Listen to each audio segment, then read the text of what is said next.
Hello everyone. PCS क्रांति के online platform पर आप सभी का स्वागत है।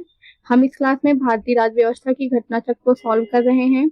इसके पहले की जो क्लासेस हैं उनकी ऑलरेडी प्लेलिस्ट बनी हुई है, आप वहां से जाकर देख सकते हैं। इस क्लास में हम मूल अधिकार से आए हुए सवालों को सॉल्व करेंगे और इसका जो पीडीएफ है आपको टेलीग्राम चैनल पर मिल जाएगा। टेलीग्राम चैनल का लिंक डिस्क्रिप्शन में दिया हुआ है, आप वहां से ज्वाइन कर सकते हैं। चलिए इस क्लास को शुरू करते हैं। नेहरू रिपोर्ट 1928 द्वारा मूल अधिकारों को भारत के संविधान में सम्मिलित करने की आकांक्षा प्रकट की गई थी। भारतीय संविधान में भाग 3 के अंतर्गत अनुच्छेद 12 से 35 में मौलिक अधिकारों संबंधी प्रावधानों का वर्णन किया गया है, जिसमें समानता का अधिकार, स्वतंत्रता का अधिकार, शोषण के विरुद्ध अधिकार, धर्म की स्वतंत्रता का अधिकार, संस्कृति और शिक्षा संबंधी अधिकार, संवैधानिक उपचारों का अधिकार शामिल है। तो मौलिक अधिकार कहाँ पर दिए हुए हैं? भाग 3 में दिया हुआ है। अनुच्छेद 12 से 35 तक दिए हुए हैं और इनमें 6 मौलिक अधिकार शामिल हैं। भारतीय संविधान में मौलिक अधिकारों को राज्य के कृत्यों के विरुद्ध एक गारंटी के रूप में स्थान दिया हुआ है। मौलिक अधिकार पूर्णतः नैसर्गिक एवं अप्रतिदेय की श्रेणी में आते हैं। अनुच्छेद 352 के तहत आपात की उद्घोषणा के प्रवर्तन की स्थिति में अनुच्छेद 358 एवं 359 के प्रावधानों के अंतर्गत ही मूल अधिकारों का निलंबन किया जा सकता है। मौलिक अधिकारों को न्याय योग्य, वाद योग्य रूप से संविधान में रखा गया है और वर्तमान में कुल 6 मौलिक अधिकार प्रदान किए गए हैं, जबकि मूल संविधान में 7 मौलिक अधिकार थे। हमने देखा था सुप्रीम कोर्ट आर्टिकल 32 के तहत और हाई कोर्ट को आर्टिकल 226 के तहत न्याय योग्य जो है उसका न्यायपालिका मतलब भारतीय संविधान मौलिक अधिकारों के संरक्षण का जो दायित्व है वो न्यायपालिका के पास है। तो इस तरह से जो उच्चतम न्यायालय है उसको अनुच्छेद 32 के तहत और उच्च न्यायालय को अनुच्छेद 226 के तहत दिया हुआ है। संविधान का अनुच्छेद 14 यह सुनिश्चित करता है कि किसी भी व्यक्ति को विधि के समक्ष समता से या विधियों के समान संरक्षण से वंचित नहीं किया जाएगा। इस रूप में अनुच्छेद 14 विधायन सत्ता पर नियंत्रण लगाता है।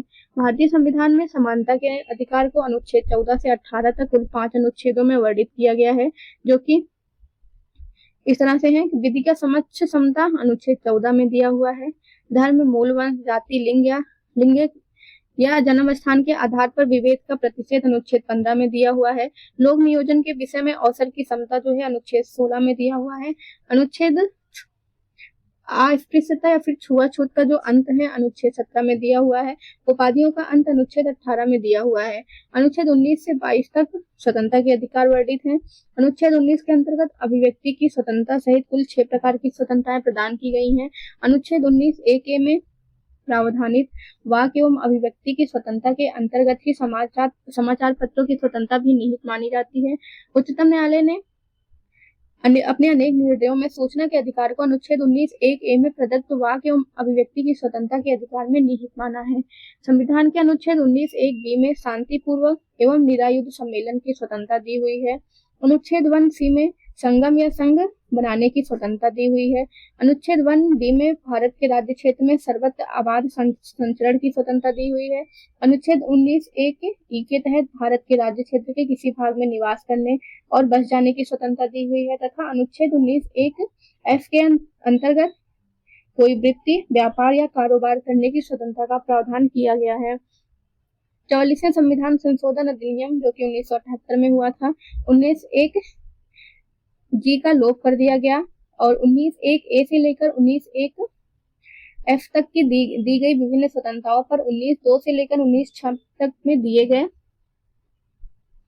विभिन्न आधारों पर निर्विघ्न आरोपित किए जा सकते हैं। अनुच्छेद 20 में जो है अपराधों के लिए दोष सिद्धि के संबंध में संरक्षण दिया हुआ है। अनुच्छेद 21 का संबंध प्राण एवं दैहिक स्वतंत्रता के संरक्षण से है एवं अनुच्छेद 21 से शिक्षा के अधिकार से संबंधित है। अनुच्छेद 22 में कुछ दशाओं में गिरफ्तारी और निरोध से संरक्षण का प्रावधान किया गया है। भारतीय संविधान का अनुच्छेद 14 वर्ष से कम आयु के बालकों के कारखाने, खनन इत्यादि पर संकटमय क्षेत्रों में नियोजन को निश्चित करता है, जबकि अनुच्छेद 23 मानव के दुर्व्यापार और बलात्श्रम का प्रतिषेध करता है। भारतीय संसद द्वारा सिविल अधिकार संरक्षण अधिनियम 1955 के अंतर्गत भारतीय समाज में अस्पृश्यता को दंडनीय अपराध घोषित किया गया है। भारतीय संविधान के अनुच्छेद 21 में प्रयुक्त दैहिक स्वतंत्रता शब्दावली में संचरण अर्थात कहीं भी जाने का अधिकार यानी विदेश भ्रमण भी निहित है। उच्चतम न्यायालय ने जीवन साथी चुनने के अधिकार को मूल अधिकार मानते हुए इसे अनुच्छेद 21 में निहित माना है। उच्चतम न्यायालय ने उन्नीकृष्णन बनाम आंध्र प्रदेश मामले 1993 में संविधान के अनुच्छेद 21 के कार्य क्षेत्र का विस्तार कर शिक्षा के अधिकार को उसमें शामिल किया था। धार्मिक स्वतंत्रता के अधिकार अनुच्छेद 25 के अंतर्गत आते हैं, जिसमें प्रत्येक व्यक्ति को अपने धर्म का प्रचार करने का अधिकार है, जिसमें सिखों का कृपाण धारण करने एवं रखने का अधिकार समाहित है। भारतीय संविधान का अनुच्छेद 26 धार्मिक कार्यों के प्रबंध की स्वतंत्रता से संबंधित है, जबकि 29 का संबंध अल्पसंख्यक वर्गों के हितों के संरक्षण से है और अनुच्छेद 30 अल्पसंख्यक वर्गों के शिक्षा संस्थाओं की स्थापना एवं प्रशासन करने के अधिकार से संबंधित है। भारतीय संविधान के 44वें संशोधन अधिनियम 1978 द्वारा संपत्ति के अधिकार को मूल अधिकार की श्रेणी से हटाकर अनुच्छेद 301 के तहत विधिक अधिकार की श्रेणी में डाल दिया गया है। भारतीय संविधान के अनुच्छेद 32 के अंतर्गत संवैधानिक उपचारों का अधिकार उल्लिखित है। मूल अधिकारों के न्यायिक संरक्षण हेतु अनुच्छेद 32 के अंतर्गत उच्चतम न्यायालय तथा अनुच्छेद 226 के तहत उच्च न्यायालय को शक्ति प्रदान की गई है। सर्वोच्च न्यायालय अथवा उच्च न्यायालय मूल अधिकारों के प्रवर्तन हेतु क्रमशः अनुच्छेद 32, अनुच्छेद 226 के तहत कई प्रकार के विशेष आदेश जारी करते हैं, जिन्हें हम प्रादेश या रिट कहते हैं। पहला जो रिट दिया हुआ है वो है बंदी प्रत्यक्षीकरण। इसके द्वारा न्यायालय किसी गिरफ्तार व्यक्ति को न्यायालय के सामने प्रस्तुत करने का आदेश देता है। यदि गिरफ्तारी का तरीका या कारण गैर कानूनी या असंतोषजनक हो तो न्यायालय बंदी को छोड़ने का आदेश दे सकता है। अगला रिट है परमादेश। यह आदेश तब जारी किया जाता है जब न्यायालय को लगता है कि कोई सार्वजनिक पदाधिकारी अपने कानूनी और संवैधानिक दायित्वों का पालन नहीं कर रहा है और इससे किसी व्यक्ति का मौलिक अधिकार प्रभावित हो रहा है। प्रतिषेध। जब कोई निचली अदालत अपने अधिकार क्षेत्र का अतिक्रमण करके किसी मुकदमे की सुनवाई करती है तो ऊपर की अदालतें, उच्च न्यायालय या सर्वोच्च न्यायालय उसे ऐसा करने से रोकने के लिए प्रतिषेध आदेश जारी करती हैं। अधिकार परीक्षा। जब न्यायालय को लगता है कोई व्यक्ति ऐसे पद पर नियुक्त हो गया है जिस पर उसका कोई कानूनी हक नहीं है, तब न्यायालय अधिकार परीक्षा आदेश के द्वारा उस पद पर कार्य करने से रोक देता है। अगली रीत है उत्प्रेषण। जब कोई निचली अदालत या सरकारी अधिकारी बिना अधिकार के कोई कार्य करता है तो न्यायालय उसके समक्ष विचाराधीन मामले को उससे लेकर उत्प्रेषण द्वारा उसे ऊपर की अदालत या अधिकारी को हस्तांतरित कर देता है। संविधान के अनुच्छेद 352 के तहत युद्ध या बाह्य आक्रमण के कारण राष्ट्रपति द्वारा आपातकाल की घोषणा किए जाने पर अनुच्छेद 358 के तहत अनुच्छेद 19 में वर्णित मूल अधिकारों स्वतः ही निलंबित हो जाते हैं। अनुच्छेद 20 एवं 21 को छोड़कर अन्य मूल अधिकारों को निलंबित करने की शक्ति राष्ट्रपति को अनुच्छेद 359 के तहत प्राप्त है। भारतीय संविधान में 44वें संशोधन के पश्चात अनुच्छेद 20 एवं 21 के अंतर्गत प्राप्त मूल अधिकारों को निलंबित नहीं किया जा सकता है। बच्चन सिंह बनाम पंजाब राज्य के मामले में उच्चतम न्यायालय ने बहुमत के निर्णय से अभिनिर्धारित किया कि मृत्यु कारित करने के लिए मृत्युदंड का वैकल्पिक दंड अनुच्छेद 14, 19 और 21 का अतिक्रमण नहीं करता है और यह संवैधानिक है। चलिए इससे रिलेटेड जो सवाल पूछे गए हैं हम उसको देखते हैं। पहला सवाल दिया गया है, निम्नलिखित में से कौन सा कारक किसी उदार लोकतंत्र में स्वतंत्रता की सर्वोत्तम रक्षा को नियत करता है? ऑप्शंस हैं, एक प्रतिबद्ध न्यायपालिका, शक्तियों का केंद्रीकरण, निर्वाचित सरकार, शक्तियों का पृथक्करण। इसमें जो सही ऑप्शन है ऑप्शन डी है, शक्तियों का पृथक्करण। आइए देखते हैं। एक प्रतिबद्ध न्यायपालिका से तात्पर्य है कि जब न्यायपालिका सरकार सत्तारूढ़ की दल की नीतियों के संदर्भ में प्रतिबद्ध हो, अतः ऐसी न्यायपालिका सरकार की नीतियों के विरुद्ध जाकर नागरिकों, विशेषकर मत भिन्नता रखने वाले लोगों की स्वतंत्रता की सुरक्षा नहीं कर सकती। शक्तियों का केंद्रीकरण लोकतांत्रिक संरचना में शीर्ष नेताओं के पास ही निर्णय क्षमता को संकेंद्रित करता है, जिससे तानाशाही प्रवृत्तियों को बल मिलता है और नागरिकों की स्वतंत्रता प्रभावित होती है। निर्वाचित सरकार नागरिकों के प्रतिनिधि होने के कारण स्वतंत्रता की संरक्षक मानी जाती है, परंतु निर्वाचित सरकार की स्थिति में भी अल्पमत नागरिकों की स्वतंत्रता विभिन्न प्रकार से प्रभावित हो सकती है। शक्तियों से पृथक्करण से तात्पर्य शासन के तीनों अंगों विधायिका, कार्यपालिका, न्यायपालिका की शक्तियों के अस्पष्ट पृथक्करण से है। इस स्थिति में शासन के किसी एक अंग द्वारा अपनी शक्तियों का दुरुपयोग करने पर दूसरे अंग द्वारा उसका निरोध किया जाता है और इस प्रकार शासन के तीनों अंगों में संतुलन बना रहता है एवं तानाशाही प्रवृत्तियों की समुचित रूप से रोकथाम संभव होता है। अतः शक्तियों का पृथक्करण ही किसी उदार लोकतंत्र में नागरिकों की स्वतंत्रता की सर्वोत्तम सुरक्षा को नियत करता है। अगला सवाल देखते हैं, 1931 में कांग्रेस के किस अधिवेशन में मौलिक अधिकारों का प्रस्ताव पारित हुआ था? तो यह कराची के अधिवेशन में हुआ था और जो है इस अधिवेशन की अध्यक्षता सरदार वल्लभ भाई पटेल ने की थी। अगला सवाल है, निम्नलिखित में से कौन सा एक सही है? भारतीय संविधान में मूल अधिकारों को शामिल करने के लिए नेहरू रिपोर्ट 1928 ने समर्थन किया था, तो ये सही है। भारत सरकार अधिनियम 1935 ने मूल अधिकारों को प्रत्यय दिया था, तो ये गलत है। अगस्त प्रस्ताव 1940 ने मूल अधिकार शामिल किए थे, ये भी गलत है। कृषि मिशन 1942 ने मूल अधिकार को प्रत्यय दिया था, तो नहीं है। संविधान सभा द्वारा भारतीय संविधान में मूल अधिकारों को शामिल करने के लिए नेहरू रिपोर्ट 1928 ने इसका समर्थन किया था और संविधान सभा द्वारा शामिल किया गया था। अगला सवाल है, मौलिक अधिकारों के बारे में निम्नलिखित शब्द किसने कहे? एक मौलिक अधिकार को उस क्षण की किसी विशेष कठिनाई के दृष्टिकोण से नहीं देखा जाना चाहिए, बल्कि एक ऐसी चीज के रूप में जिसे आप संविधान में अस्थायी बनाना चाहते हैं।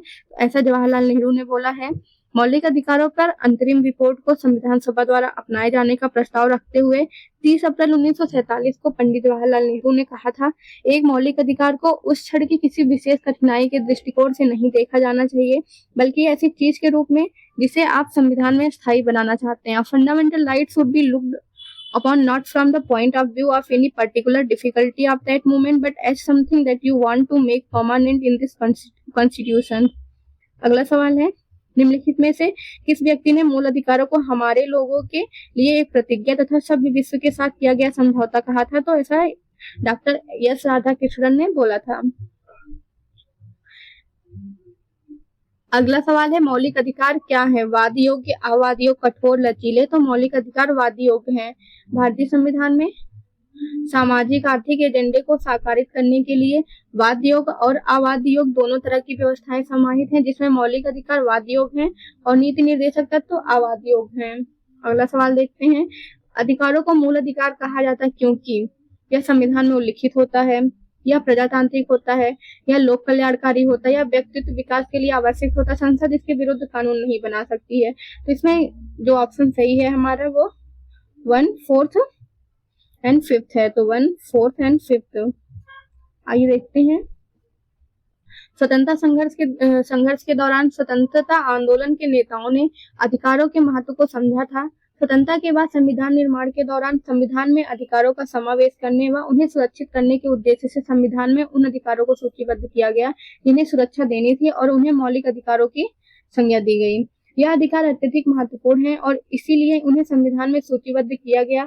व्यक्तिगत विकास के लिए ये इतने महत्वपूर्ण है कि संविधान स्वयं यह सुनिश्चित करता है कि सरकार भी उनका उल्लंघन न कर सके। संविधान में मूल अधिकारों का उल्लेख अधिकारों के महत्व को दर्शाता है। इन अधिकारों के अभाव में व्यक्ति के व्यक्तित्व का सर्वोत्तम विकास संभव नहीं हो पाता है। संविधान के अनुच्छेद 13 के अंतर्गत यह प्रावधान है कि किसी भी अध्यादेश अधिनियम के द्वारा अधिकारों को छीड़ या समाप्त नहीं किया जा सकता है। प्रजातांत्रिक और लोक कल्याणकारी अवधारणा शासन प्रक्रिया से संबद्ध है, न कि अधिकारों से। अतः विकल्प सी सही हो जाएगा। अगला सवाल है, मौलिक अधिकार कभी भी निलंबित नहीं किए जा सकते। प्रधानमंत्री के निर्देशों से निलंबित हो सकते हैं, राष्ट्रपति की इच्छा पर निलंबित हो सकते हैं, आपातकालीन स्थिति में निलंबित किए जा सकते हैं। तो अभी हमने देखा कि मौलिक अधिकार आपातकालीन स्थिति में निलंबित किए जा सकते हैं। अगला सवाल देखते हैं, जो कि अनुच्छेद 358 और 359 में आपात की उद्घोषणा के प्रवर्तन की स्थिति में मूल अधिकारों के निलंबन संबंधी प्रावधानों का वर्णन किया गया है। अगला सवाल है, भारत में मौलिक अधिकारों के संबंध में निम्न वक्तव्यों पर विचार कीजिए। कथन 1 है, ये राज्यकृत्य के विरुद्ध एक गारंटी है।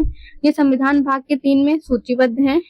सामाजिक, आर्थिक तथा राजनीतिक न्याय सुरक्षित करते हैं। संयुक्त राज्य अमेरिका में अधिकारों की बिल की भांति नहीं है, तो ये अधिकारों की बिल की भांति ही है, तो वहीं से लिया गया। इस तरह से ऑप्शन 4 गलत हो जाएगा, ऑप्शन मतलब कथन 4 गलत हो जाएगा और 1, 2, 3 कथन सही है, तो ऑप्शन सी सही हो जाएगा। भारत में मौलिक अधिकार राज्यकृत्य के विरुद्ध एक गारंटी है। इन्हें संविधान के भाग 3 में शामिल किया गया है। संयुक्त राज्य अमेरिका के अधिकार बिल की भांति है। जहां तक सामाजिक, आर्थिक तथा राजनीतिक न्याय का प्रश्न है, तो ये संविधान की प्रस्तावना से उद्भूत होते हैं और संविधान के भाग 3 के मौलिक अधिकार और भाग 4 के राज्य के नीति के निर्देशक तत्व एक दूसरे के पूरक के रूप में मिलकर इन्हें सुनिश्चित करते हैं। अगला सवाल है, भारतीय संविधान में किस अनुच्छेद के अंतर्गत नागरिकों को मौलिक अधिकार प्रदान किए गए हैं? तो अभी हमने देखा था 12 से 35 और ये भाग 3 में दिए हुए हैं। भारतीय संविधान का कौन सा अनुच्छेद संवैधानिक प्रावधानों को संघीय संसद राज्य विधान पालिकाओं द्वारा बनाए गए नियमों कानूनों पर प्राथमिकता प्रदान करता है तो अनुच्छेद 13।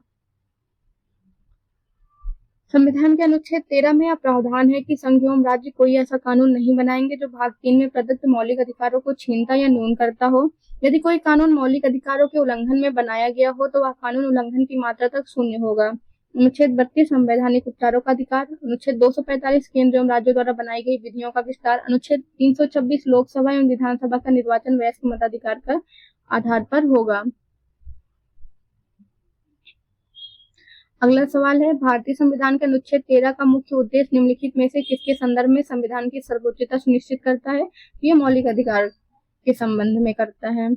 भारतीय संविधान में समता का अधिकार 5 अनुच्छेदों द्वारा प्रदान किया गया है, अनुच्छेद 14 से 18। इस तरह से हमारे मतलब सवाल कई तरह से पूछे गए हैं तो हम इसको एक ट्रिक से याद कर सकते हैं। ट्रिक है E4, F5, E2, equality, freedom, exploitation, religious, R4, उसके बाद है C2। तो एक सेकेंड, यहाँ पर E5 है, E5, F4। आप यहाँ देख रहे हैं 4-2, 4-2 दो बार आए हैं और एक 5 है, तो E5 से हो गया इक्वलिटी जिसमें 5 आर्टिकल आते हैं 14 से 18। F हो गया, F4 से हो गया 19 से 22। फ्रीडम में 4 आर्टिकल आते हैं, एक्सप्लॉयटेशन में 2 आर्टिकल आते हैं 23 और 24। रिलीजियस मतलब धार्मिक अधिकारों में 4 आर्टिकल आते हैं 25 से 29 और कल्चरल राइट में 2 अधिकार आते हैं 25 से 28। उसके बाद यहाँ 29 और 30। इस तरह से हमारी जो ट्रिक है वो है E5, F4, E2, R4, C2। आप इसे याद रखिएगा। यहाँ पर पूछा हुआ है समता का अधिकार, तो राइट टू इक्वलिटी जिसमें 5 आर्टिकल आते हैं 14 से 18। अगला देखते हैं, समानता के अधिकार संविधान के अनुच्छेद निम्न अनुच्छेदों में से किनके अंतर्गत दिया गया है? तो अनुच्छेद 14, 15, 16, 17, 18 5 आर्टिकल दिए हुए हैं। ऑप्शन 2, 3 और 4 सही हो जाएगा। अगला सवाल देखते हैं, भारतीय संविधान के निम्नलिखित अनुच्छेदों में से कौन सा विधायन सत्ता पर पूर्ण नियंत्रण लगाता है? तो अनुच्छेद 14 है। यह उपबंध कहता है कि किसी व्यक्ति को विधि के समक्ष समता से या विधियों के समान संरक्षण से वंचित नहीं किया जाएगा। प्रत्येक व्यक्ति चाहे वह नागरिक हो या विदेशी सब पर यह अधिकार लागू होता है। अगला सवाल है, निम्नलिखित में से भारत के संविधान का कौन सा अनुच्छेद कानून के समक्ष समानता से संबंधित है? तो अनुच्छेद 14।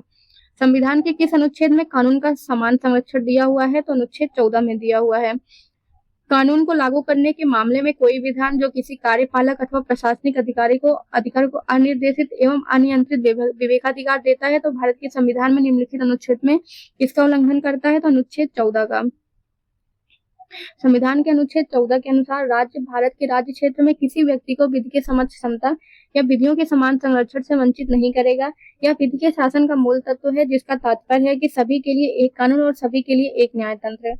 अतः कानून को लागू करने के मामले में कोई विधान जो किसी कार्यपालक अथवा प्रशासनिक अधिकारी को अनिर्देशित एवं अनियंत्रित विवेकाधिकार देता है तो वह संविधान के अनुच्छेद 14 के तहत अभिहित विधि के शासन का उल्लंघन करता है। अगला सवाल देखते हैं, विधि का नियम या कानून का अधिराज्य का मतलब क्या है? तो सभी के लिए एक कानून और सभी के लिए एक न्याय तंत्र। आगे देखते हैं, धर्म आदि के आधार पर विभेद का प्रतिषेध भारत के संविधान का अनुच्छेद 15 एक मूल अधिकार है जिसे इसके अधीन वर्गीकृत किया जाएगा तो वो समता के अधिकार में आता है। अभी हमने देखा 14 से 18 समता का अधिकार है। मद्रास राज्य बनाम दोराई राज्य 1951 के मुकदमे में भारतीय सर्वोच्च न्यायालय के निर्णय के परिणाम स्वरूप निम्नलिखित में से किस मौलिक अधिकार को संशोधित किया गया? तो भेदभाव के विरुद्ध अधिकार को संशोधित किया गया था। इसमें सर्वोच्च न्यायालय के निर्णय के परिणाम स्वरूप भेदभाव के विरुद्ध अधिकार अनुच्छेद 15 धर्म, मूलवंश, जाति, लिंग या जन्मस्थान के आधार पर विभेद को संशोधित किया गया। इसमें संविधान पहला संशोधन अधिनियम 1951 की धारा 2 द्वारा अनुच्छेद 15(4) को जोड़ा गया और इसके तहत सामाजिक एवं शैक्षणिक दृष्टि से पिछड़े वर्गों की उन्नति के लिए अनुसूचित जातियों और जनजातियों के लिए राज्य द्वारा विशेष उपबंध कर सकने हेतु प्रावधान किया गया था। अगला सवाल है, संविधान के किस अनुच्छेद के अंतर्गत शिक्षण संस्थाओं में जिसमें गैर सरकारी व गैर अनुदान प्राप्त भी सम्मिलित हैं अन्य पिछड़ों, अनुसूचित जाति व अनुसूचित जनजाति हेतु आरक्षण की सुविधा प्रदान की गई है? तो 15 5 में। हमारा सही ऑप्शन ऑप्शन बी हो जाएगा। अगला सवाल है, संविधान के किस अनुच्छेदों के अनुसार ओबीसी को आरक्षण के प्रावधान किए गए हैं? तो 15(4) और 16(4) के तहत। भारतीय संविधान के अनुच्छेद 15(4) तथा 16(4) के प्रावधानों के अनुसार ओबीसी के लिए राज्य की सेवाओं में आरक्षण के प्रावधान किए गए हैं और 103वें संविधान संशोधन अधिनियम 2019 द्वारा जोड़े गए अनुच्छेद खंडों 15(6) एवं 16(6) के माध्यम से आर्थिक रूप से दुर्बल वर्गों के लिए आरक्षण के प्रावधान किए गए हैं। अगला सवाल है, भारतीय संविधान के निम्नलिखित अनुच्छेदों में से कौन सा एक लोक नियोजन के विषय में भारत के सभी नागरिकों को अवसर की समानता की प्रत्युविध प्रदान करता है? अनुच्छेद 16(1) और 16(2). भारतीय संविधान में जैसा निहित है, निम्न में से कौन सा समानता के मौलिक अधिकार में सम्मिलित नहीं है? तो कानून के समक्ष समानता है, सामाजिक समानता है, अवसर की समानता है, लेकिन आर्थिक समानता नहीं दिया गया है। तो इस तरह से ऑप्शन डी सही हो जाएगा। अगला सवाल है, सामाजिक आर्थिक, इसमें यहाँ कथन और कार्य दिए हुए हैं। तो सामाजिक, आर्थिक एवं राजनीतिक क्षेत्रों में समान आधार निर्मित करने के उद्देश्य से राज्य असमान लोगों के लिए विभिन्न व्यवहार कर सकता है। समान लोगों में विधि समान होगी और समान रूप से प्रशासित की जाएगी। हमारा जो सही ऑप्शन है वो ऑप्शन डी है। आर और ए दोनों सही हैं और आर ए की सही स्पष्टीकरण है। अगला सवाल देखते हैं, भारत के उच्चतम न्यायालय ने अपने कतिपय निर्णयों में यह विचार किया है कि भारत के संविधान के अनुच्छेद 16(4) के अधीन बनाई गई आरक्षण नीतियां प्रशासन की दक्षता को बनाए रखने के लिए अनुच्छेद 335 द्वारा सीमित होगी। भारत के संविधान का अनुच्छेद 335 प्रशासन की दक्षता पद को परिभाषित करता है। हमारा जो सही ऑप्शन है कथन 1 सही है, कथन 2 गलत है। आइए देखते हैं कैसे। भारतीय संविधान के अनुच्छेद 16(4) के अनुसार अनुच्छेद 16 लोक नियोजन के विषय में अवसर की समता की कोई बात राज्य को पिछड़े हुए नागरिकों के किसी वर्ग के पक्ष में जिनका प्रतिनिधित्व राज्य की राय में राज्य के अधीन सेवाओं में पर्याप्त नहीं है, नियुक्तियों या पदों के आरक्षण के लिए उपबंध करने से निवारित नहीं करेगी। उच्चतम न्यायालय ने अपने कतिपय निर्णयों जैसे इंदिरा साहनी बनाम भारत संघ 1992 एवं एम नागराज बनाम भारत संघ 2006 में यह विचारण किया कि भारत के संविधान के अनुच्छेद 16(4) के अधीन बनाई गई आरक्षण नीतियां प्रशासन की दक्षता को बनाए रखने के लिए अनुच्छेद 335 द्वारा सीमित होंगी। इस तरह से कथन 1 जो है वो सही दिया हुआ है। संविधान के अनुच्छेद 335 में यह प्रावधान है कि संघ या किसी राज्य के कार्यकलाप से संबंधित सेवाओं या पदों के लिए नियुक्तियां करने में अनुसूचित जातियों और अनुसूचित जनजातियों के सदस्यों के दावों का प्रशासन की दक्षता बनाए रखने की संगति के अनुसार ध्यान रखा जाएगा। इसमें प्रशासन की दक्षता पद को परिभाषित नहीं किया गया था। कथन 2 असत्य है। अगला सवाल देखते हैं, किस संशोधन अधिनियम के अंतर्गत अनुच्छेद 16 में 4A जोड़कर अनुसूचित जाति और अनुसूचित जनजाति के लिए पदोन्नति में आरक्षण सुनिश्चित किया गया था? तो 77वां संविधान संशोधन अधिनियम 1995 के द्वारा किया गया था। अगला सवाल देखते हैं, निम्नलिखित में से किसने भारतीय न्यायालय को समान कार्य के लिए समान वेतन का मौलिक अधिकार निगमन करने हेतु सक्षम किया? तो संविधान की प्रस्तावना में प्रयुक्त समाजवादी शब्द ए को संविधान के अनुच्छेद 14 के साथ मिलाकर पढ़ना, ए को संविधान के अनुच्छेद 16 के साथ मिलाकर पढ़ना, ABC सभी को साथ मिलाकर पढ़ना। जो सही ऑप्शन है वो ABC सभी को साथ मिलाकर पढ़ना। सर्वोच्च न्यायालय ने रणधीर सिंह बनाम भारत संघवाद 1982 में यह अभिनिर्धारित किया कि अनुच्छेद 14 एवं 16 को संविधान की प्रस्तावना तथा अनुच्छेद 39D के प्रकाश में अर्थान्वित करते हुए समान कार्य के लिए समान वेतन का सिद्धांत इन अनुच्छेदों से निष्कर्षीय है तथा इसको संगत वर्गीकरण अथवा असंगत वर्गीकरण पर आधारित असमान वेतनमानों के मामले में उचित ढंग से लागू किया जा सकता है। अगला सवाल है, भारतीय संविधान की प्रस्तावना में प्रयुक्त समाजवाद शब्द को निम्नलिखित किस अनुच्छेद के साथ मिलाकर पढ़ने से सर्वोच्च न्यायालय को समान कार्य के लिए समान वेतन को मौलिक अधिकार परिभाषित करने की शक्ति हुई? तो अभी हमने देखा अनुच्छेद 14 और 16। संविधान के किस प्रावधान द्वारा अस्पृश्यता का उन्मूलन किया गया है? तो अनुच्छेद 17 के द्वारा। भारतीय संविधान का कौन सा अनुच्छेद अस्पृश्यता का उन्मूलन करता है? तो अनुच्छेद 17 करता है। भारतीय संविधान की निम्नलिखित में से किस अनुच्छेद के द्वारा अस्पृश्यता की समाप्ति की व्यवस्था की गई है? अनुच्छेद 17 द्वारा। आगे देखते हैं, भारतीय संविधान के अनुच्छेद 17 का संबंध है अस्पृश्यता उन्मूलन से। अगला सवाल है, भारतीय संविधान का छुआछूत उन्मूलन से संबंधित अनुच्छेद है? अनुच्छेद 17 है। अनुसूचित जाति तथा अनुसूचित जनजाति को किस अनुच्छेद के अंतर्गत मौलिक सामाजिक, आर्थिक, राजनीतिक और सांस्कृतिक अधिकार दिए हुए हैं? तो अनुच्छेद 17 के अंतर्गत दिए हुए हैं। निम्नलिखित मूल अधिकारों के किस समवर्ग में अस्पृश्यता के रूप में किए गए विभेदन के विरुद्ध संरक्षण समावेश है, तो समता के अधिकार में दिया हुआ है। 14 से 18 तक है, जिसमें आर्टिकल 17 में दिया हुआ है। भारत में अस्पृश्यता के निवारण निम्न में से किन उपायों द्वारा किया जा सकता है? कानून बनाकर, शिक्षा की उन्नति द्वारा, जन जागरण के द्वारा, नौकरियों में प्रवेश दिलाकर। जो इसका सही ऑप्शन है वो ऑप्शन है 1, 2, 3 सही है। भारत में अस्पृश्यता का निवारण कानून बनाकर, शिक्षा की उन्नति द्वारा एवं जन जागरण द्वारा किया जा सकता है। संसद ने सिविल अधिकार संरक्षण अधिनियम 1955 के द्वारा अस्पृश्यता को दंडनीय अपराध घोषित किया है। अगला सवाल देखते हैं। निम्नलिखित 2 कथन है, जिनमें से एक कथन तथा दूसरे को कारण कहा गया है। कथन में दिया हुआ है अस्पृश्यता संरचनात्मक हिंसा का सबसे खराब स्वरूप है। कारण में दिया हुआ है अस्पृश्यता के चलन का आधार धार्मिक स्वीकृति से है, तो ये दोनों ही कथन सही हैं। और कारण जो है वो कथन की व्याख्या भी कर रहा है, तो इस तरह से ऑप्शन ए सही हो जाएगा। संरचनात्मक हिंसा से तात्पर्य ऐसी सुनियोजित तरीके से है जिनके जरिए सामाजिक ढांचा किसी समाज में व्यक्तियों को हानि पहुंचाता है और इन्हें अवसरों से वंचित करता है। संरचनात्मक हिंसा आमतौर पर जोहान गाल्टुंग के अनुसार वर्णित एक शब्द है, जिसे उन्होंने हिंसा, शांति और अनुसंधान नामक लेख में प्रस्तुत किया है।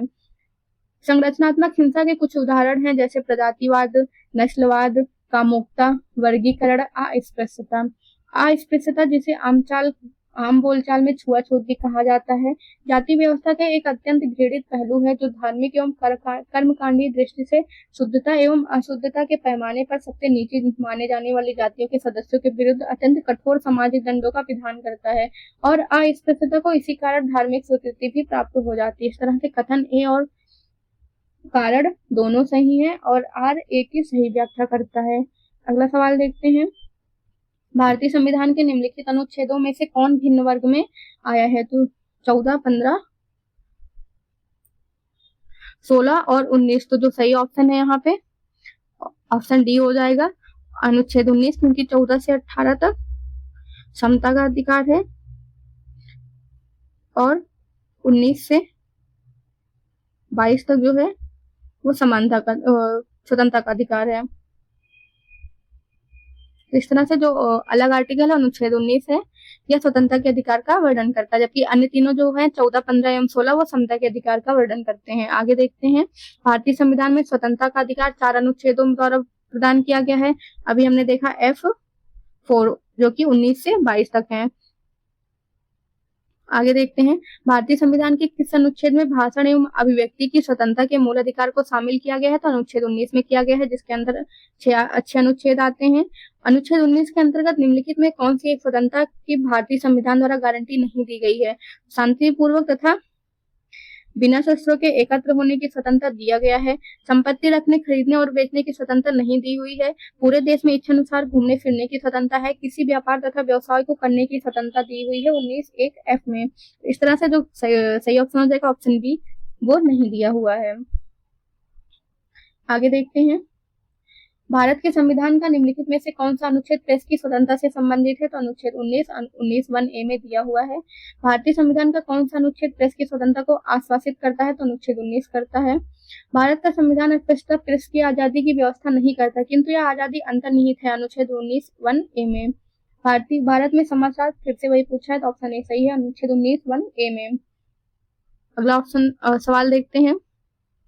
उच्चतम न्यायालय की व्यवस्था अनुसार निजी भवनों के ऊपर राष्ट्रीय झंडे को फहराना के तहत हर नागरिक का मौलिक अधिकार है, तो संविधान का अनुच्छेद 9(1)(a) के तहत।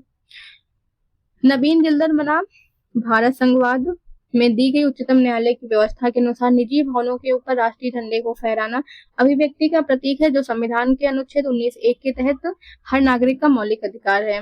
अगला सवाल है। स्वतंत्रता के अधिकार के भाग के रूप में निम्नलिखित में कौन सा बिना हथियार के शांतिपूर्ण ढंग से इकट्ठा होने की स्वतंत्रता के अंतर्गत नहीं आता है? घेराव अफसर जो अपना कर्तव्य नहीं निभाते, शांतिपूर्वक इकट्ठा होना, तो ये आता है। एकत्रित जनता जिनको हथियार नहीं रखना चाहिए, ये भी आता है। इस अधिकार के अभ्यास पर राज्य कानून बनाकर तर्कपूर्ण प्रतिबंध लगा सकता है, तो ये भी सही है, राज्य कानून बनाकर तर्कपूर्ण प्रतिबंध लगा सकता है। इस तरह से जो सही ऑप्शन हो जाएगा ऑप्शन ए है। घेराव अफसर जो अपना कर्तव्य नहीं निभाते, उनके लिए जो है शांतिपूर्ण ढंग से इकट्ठा होने की स्वतंत्रता नहीं दी हुई है। अगला सवाल देखते हैं, निम्नलिखित में से किस आधार के कारण नागरिक की विचार अभिव्यक्ति की स्वतंत्रता पर प्रतिबंध नहीं लगाया जा सकता? किस आधार के कारण नागरिक के विचार और अभिव्यक्ति की स्वतंत्रता पर? तो भारत की संप्रभुता, लोक व्यवस्था, न्यायपालिका का अपमान, अवांछनीय आलोचना, इन सब पर लगाया जा सकता है। तो जो सही ऑप्शन हो जाएगा, ऑप्शन ई सही हो जाएगा।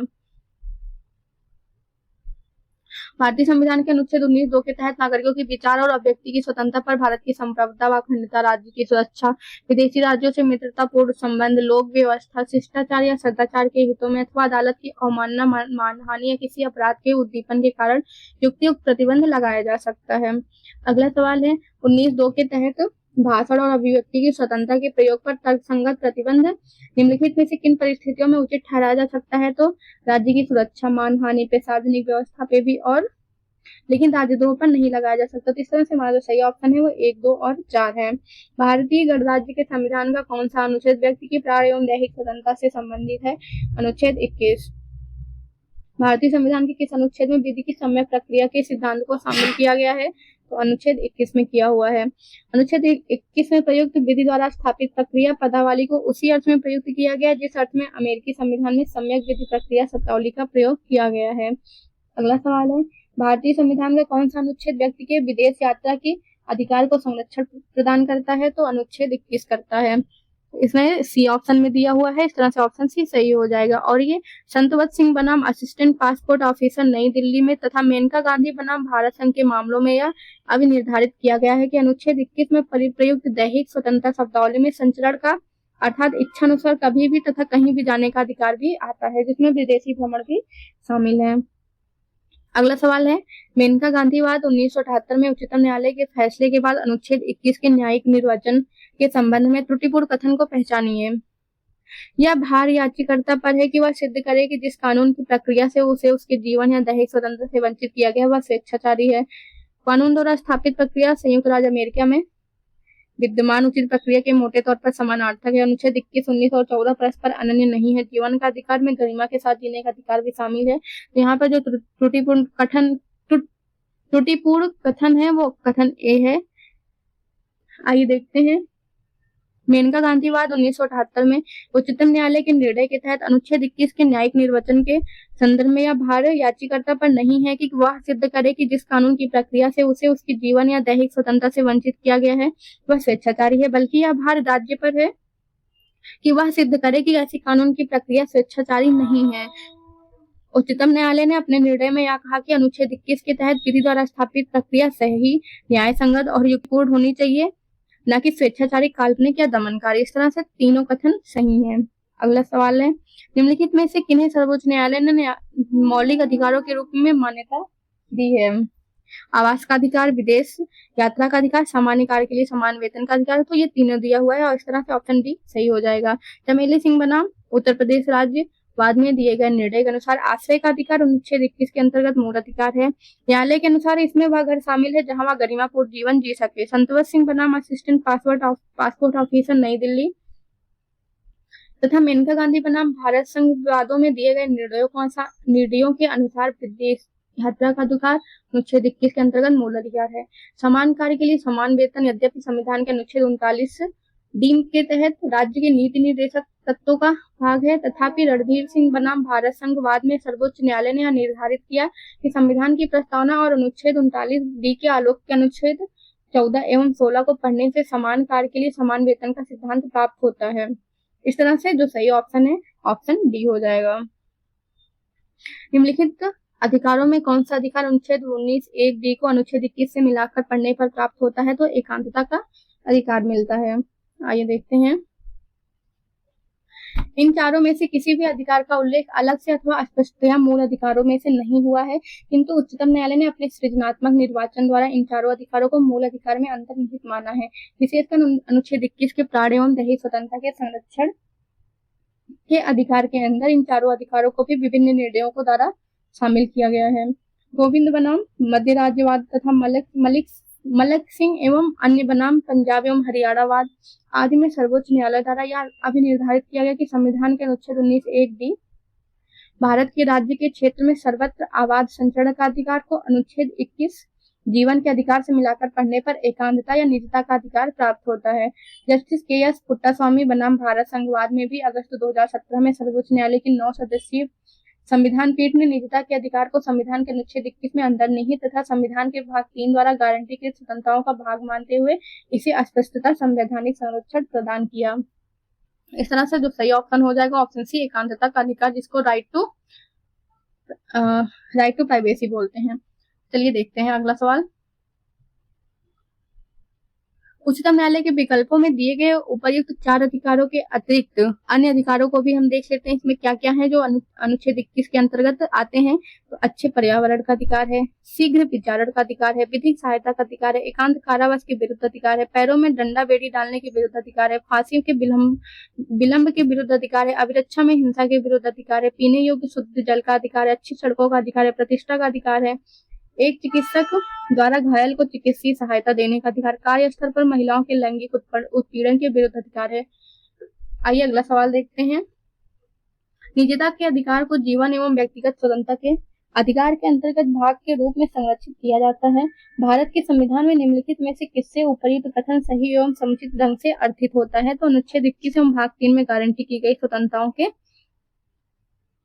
अंतर्गत, अनुच्छेद 21 एवं भाग 3 में गारंटी की गई स्वतंत्रताओं के अंतर्गत सही एवं समुचित ढंग से अर्थित होता है। 24 अगस्त 2017 को सर्वोच्च न्यायालय की 9 सदस्यीय संविधान पीठ ने भी निजता के अधिकार को मौलिक अधिकार का दर्जा प्रदान किया था। अगला सवाल है, भारत के उच्चतम न्यायालय ने निजता के अधिकार को भारत के संविधान के निम्नलिखित में से किस अनुच्छेद के अंतर्गत रखा है। तो अनुच्छेद 21 के अंतर्गत रखा है। अगला सवाल है, भारत के संविधान के किस अनुच्छेद के अंतर्गत निजता का अधिकार संरक्षित है। तो अनुच्छेद 21 में है। भारत के संविधान का कौन सा अनुच्छेद अपनी पसंद के व्यक्ति से विवाह करने के किसी व्यक्ति के अधिकार को संरक्षण देता है। अनुच्छेद 21 देता है। 27 मार्च 2018 को गैर सरकारी संगठन शक्ति वाहिनी बनाम भारत संघवाद में उच्चतम न्यायालय ने जीवन साथी चुनने के अधिकार को मूल अधिकार मानते हुए अनुच्छेद 21 में निहित माना था।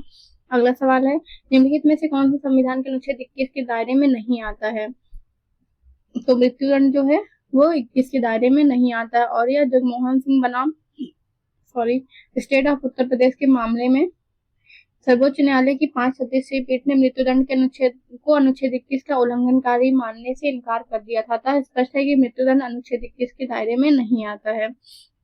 अगला सवाल है, निम्न में से कौन सा एक अधिकार राष्ट्रीय आपातकाल तक में भी समाप्त या सीमित नहीं किया जा सकता। तो व्यक्तिगत स्वतंत्रता तथा जीवन का अधिकार।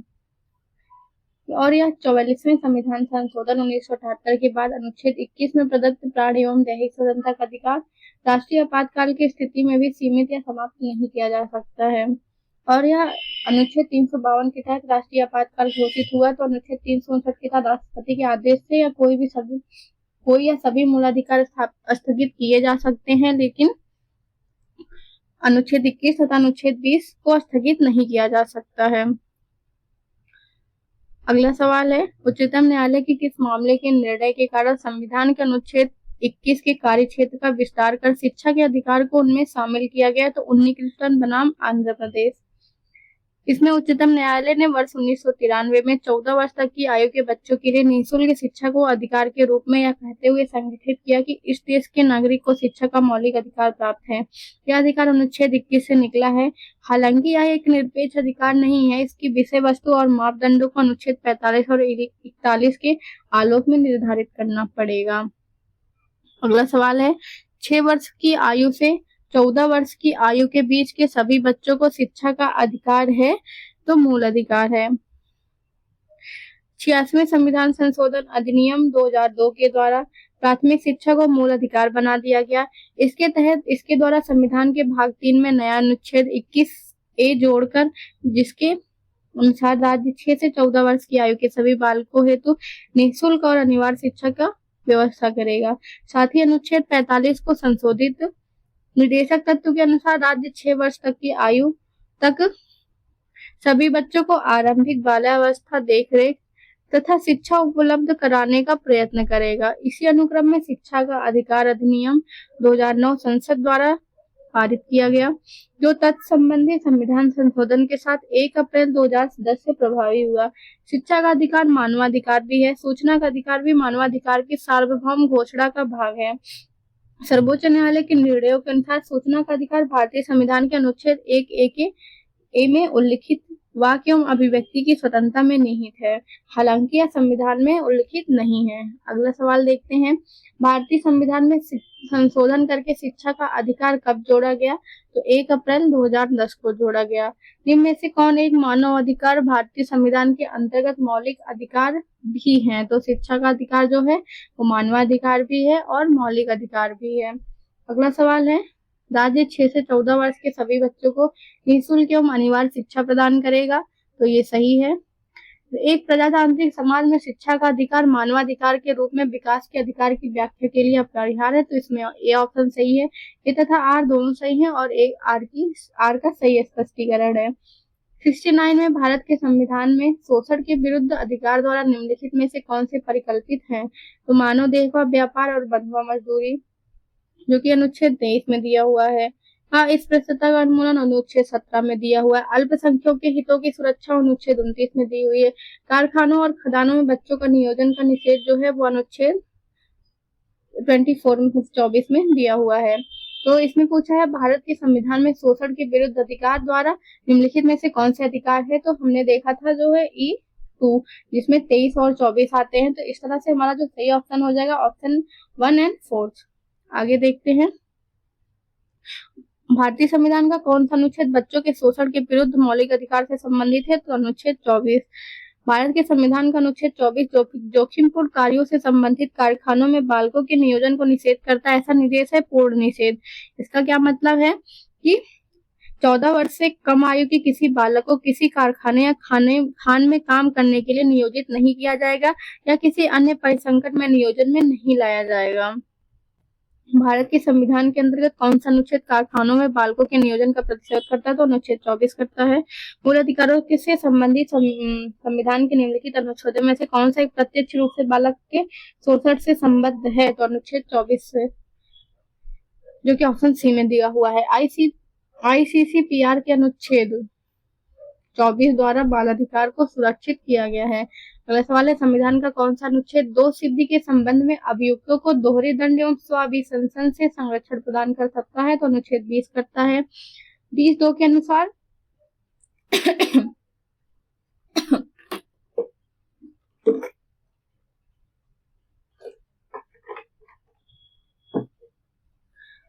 किसी व्यक्ति को एक ही अपराध के लिए एक बार से अधिक अभियोजित और दंडित नहीं किया जा सकता तथा 20(3) के अनुसार किसी अपराध के लिए अभियुक्त किसी व्यक्ति को स्वयं अपने विरुद्ध साक्षी होने के लिए बाध्य नहीं किया जा सकता। अगला सवाल है, किसी अपराध के अभियुक्त को स्वयं अपने विरुद्ध गवाह बनने के लिए बाध्य नहीं किया जा सकता है। भारतीय संविधान के किस अनुच्छेद में यह प्रावधान है? तो अनुच्छेद 20(3) में। किसी व्यक्ति को एक ही अपराध के लिए एक बार से अधिक अभियोजित और दंडित नहीं किया जा सकता, अनुच्छेद 20 में दिया हुआ है। अगला सवाल देखते हैं, निम्नलिखित में से कौन भारतीय संविधान के अनुच्छेद 20 का हिस्सा नहीं है? तो दोहरे दंड की धारा है, कायोत्तर विधि है और स्वयं अपने विरुद्ध साक्षी होने का निषेध भी दिया हुआ है। यातना के विरुद्ध निषेध नहीं दिया हुआ है। अनुच्छेद 20 अपराधों के लिए दोष सिद्धि के संबंध में संरक्षण के तहत यातना के विरुद्ध निषेध शामिल नहीं है, जबकि दोहरे दंड की धारा 20(2) में एक्स पोस्ट फैक्टो लॉ अनुच्छेद 20(1) में तथा स्वयं अपने विरुद्ध साक्षी होने से निषेध जो है 20(3) का हिस्सा है।